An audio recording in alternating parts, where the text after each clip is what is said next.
Iba yung na-experience mo na kung airborne ka. Kasi hindi nakatapak yung paa mo sa lupa eh. So, suspended ka sa hangin. Tapos, napakatahimik.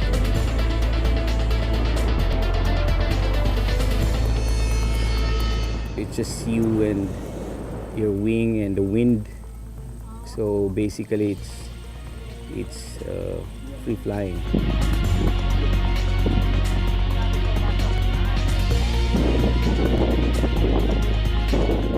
Thrill, it's height, adrenaline. It's the fear, di ba? Of fear of heights.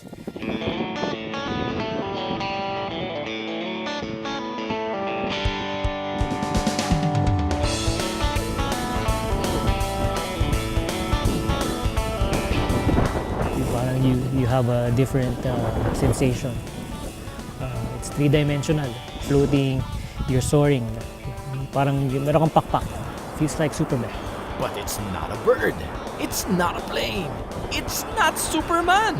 It's BUKO Raimundo, isang air sports enthusiast. My full name is Randel Raimundo, but my friends call me BUKO. I'm into paragliding, speed flying, kiteboarding, and paramotoring. Parang air sports.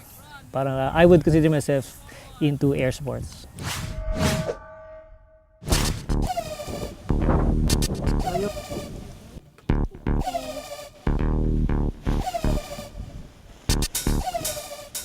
Well, nagsimula kasi ako as mountaineering about 10 years ago.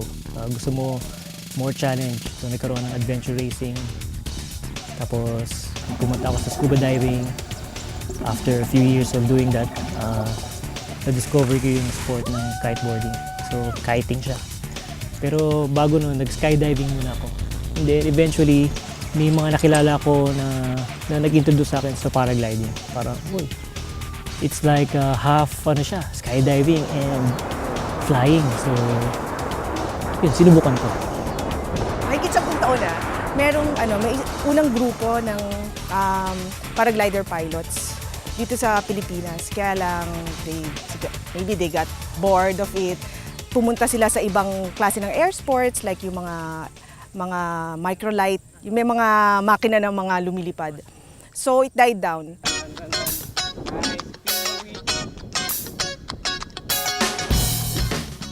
Sinikap ng grupo ni BUKO na paliparing muli ang tila nakalimutan ng sport.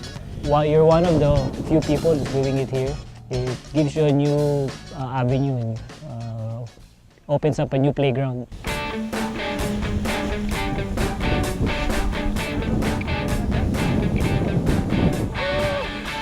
Kumuha ko ng course sa paragliding sa Bali, Indonesia. Kasi yun yung pinakamalapit dito sa Pilipinas. And then, mas consistent yung hangin doon.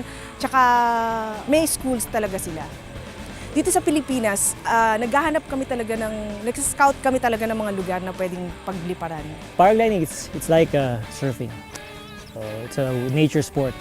You use the wind as your power. It gives you energy to fly. The sun is there and heats the ground, so it creates thermals that you can use as invisible elevators. Pinalilipad ang paraglider ng thermals, ang hangin na pinainit ng araw na mula sa lupa. Habang may umaakyat na thermals, patuloy na lilipad at aakyat patungong ulap ang paraglider. So, nandito tayo sa fly site, dito tayo sa landing strip or landing spot.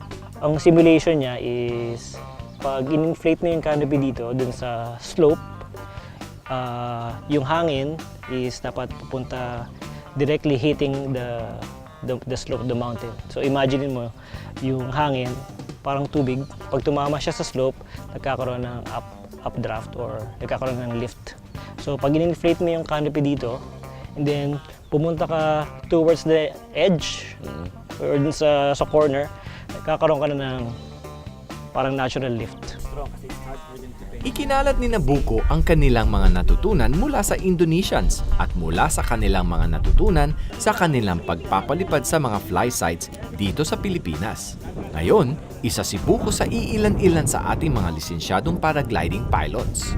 We're really trying to promote the sport. Nag-i-invite kami That's why we bought the tandem wing para may experience ng iba. Maski hindi ka pilot, you can just ride.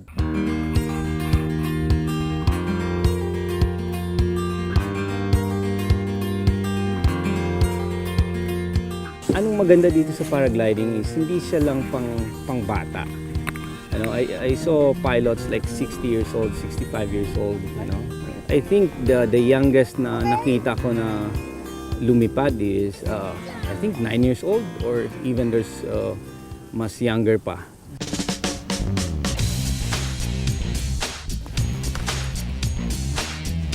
It takes about 5 days to learn how to do the initial inflation, yung canopy control, kiting the wing, practice na mag-gear up ka, assessing the site. You're trained to understand, parang you have to be equipped by yourself kung ano talaga yung safe and not safe. It's like any other sports na, meron ding mga dangers that goes with it. Kaya lang, most of the time, itong sports na to, it's more of, your judgment, your decision. It's decision making. With paragliding, the challenge is you have to work with nature. So, minsan pupunta ka sa site, sa fly site, ngulan, so no flying. Pero kapag maganda na ang panahon, it's time to take to the skies. Dalawa yung klase na take-off na tinuturo sa amin.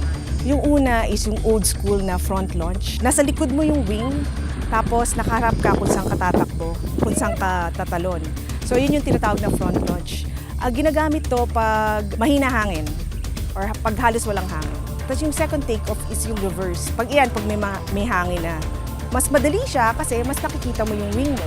Natatansya mo, tapos alam mo kung saan siya babagsak. So doon may i-adjust yung mga risers mo. And then pag stable na yung wing mo, tsaka ka haharap sa harapan mo. So, tsaka ka lilipad. It's very important for a sport like this na meron ka ring body or may communicate ka sa baba. Like here, we have a radio just to have communication between the pilots para kung saan man napunta or magtatanong kumusta ba dyan sa taas, kung may problema siya. Sometimes the wind is sometimes unpredictable. But nabibigyan mo yung lumilipad na, malakas ang hangin dito, huwag kang masyadong lumapit sa ridge, gano'n. And one thing also is yung picking up or nag-land ka doon, are you okay? Pero ang pagkadelikado ng sport ang siya ring pang-akit nito. Kaya isang malaking karangalan kay BUKO ang maging isa sa mga elite air sports pilot sa bansa. Early March, we got invited by the Malaysian paragliders to climb up the highest mountain in Southeast Asia. It's Mount Kinabalu. That's in Kota Kinabalu. It's 14,000 feet high. So it took us a day and a half to climb up. So it's really cold. It's about 7 degrees dun sa summit. We lay down our gliders to fly down before the sunrise, almost sunrise. So bago pa lang mag-pick up yung weather. And we're lucky there are 2 Filipinos. There are only 2 Filipinos who first done it. Out of 20 pilots who were involved in the activity. Last year, sumali ako sa 3 competition. Mainly sa accuracy sa Malaysia, at saka 2 sa Indonesia, yung cross country. Doon sa competition yun, nagkaroon ako ng world ranking. Nagkaroon ako ng parang na-recognize ako sa FAI. Higit sa individual nilang mga ambisyon, may panibagong hamon. Dati ang SEA Games is November. So, we're still trying to form a group or train our local pilots to be part of the SEA Games. Kasi, yun nga, ang Pilipinas is recognized na. Malaki ang nakikitang potensyal ni BUKO at Jason sa mga susunod na Pinoy paragliders. Marami kasing flying site. We went to the north, meron mga flying site. No? We went to Visayas, meron din. We went to Bohol, nakalipad kami doon. We went to Mindoro, Abra de Ilog, nakalipad kami. Sa Dumaguete, may flying site. Malaki yung potential kasi marami na tayong bundok. Dito sa Pilipinas, bago pa lang siya, very young. Darating siguro ang panahon na pupunta ka dito, siguro there's 20 na lumilipad or more na sabay-sabay lumipad. Nagilip tayo minsan na lumilipad tayo. Ngayon, na-realize mo na yun. sa reality. Para ka ng ibon, lumilipad.